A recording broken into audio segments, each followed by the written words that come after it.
Istana Baghdad itu masih berdiri megah, dengan pilar-pilar tinggi berlapis ukiran emas dan lantai marmer yang berkilau memantulkan cahaya matahari pagi. Dari luar, siapapun akan mengira kerajaan ini berada di puncak kejayaan.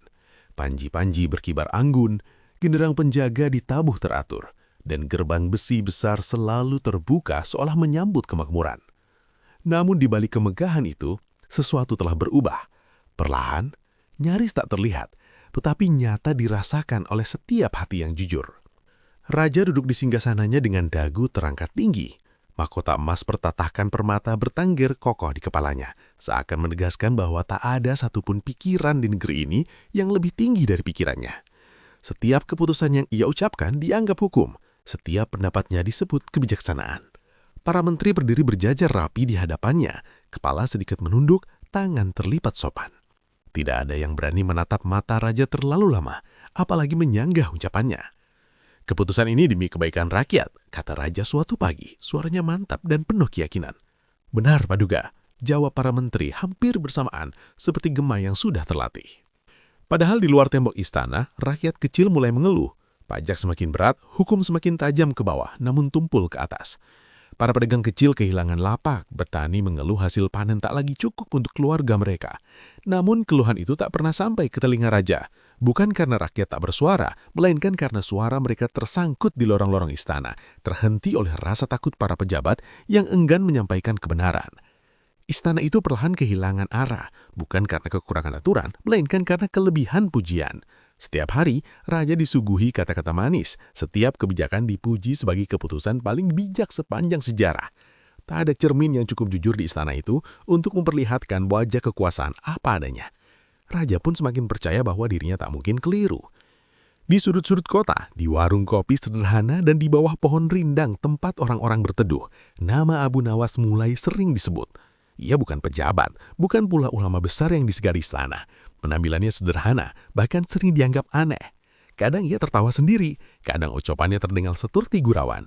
Namun di balik keluguannya, kata-katanya sering tepat menghunjam sasaran. Kata Abu Nawas, ujar seorang penjual roti suatu sore, bahwa istana kini penuh orang pintar yang takut pada kebenaran. Orang-orang tertawa kecil, tapi tawa itu pahit. Mereka tahu ada benarnya. Abu Nawas tak pernah secara terang-terangan menghina raja.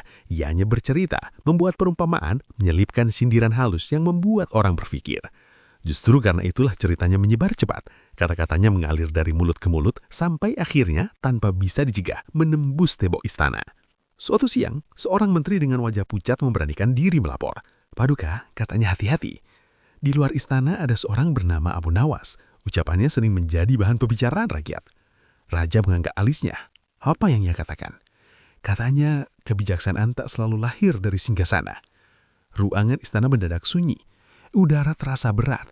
Raja tersenyum tipis, namun senyum itu dingin. Apakah ia menertawakanku? Tidak secara langsung, Paduka, jawab sang menteri cepat-cepat. Namun rakyat menafsirkannya demikian. Raja bersandar di singgasananya, dalam hatinya tumbuh rasa terusik. Bukan oleh hinaan, melainkan oleh kemungkinan bahwa ada seseorang di luar istana yang berani berpikir berbeda dan didengar rakyat. Jika ia memang bijak, biarlah ia mengatakannya di hadapanku. Ia menoleh ke kepala pengawal. Panggil Abu Nawas ke istana, aku ingin mengujinya. Perintah itu menyebar cepat seperti angin. Para pengawal bergerak, para menteri saling berpandangan. Sebagian merasa lega, berharap Abu Nawas akan diam setelah berhadapan dengan kekuasaan. Sebagian lain justru cemas, takut jika kata-kata sederhana orang itu mampu mengguncangkan ketenangan palsu yang selama ini mereka bangun.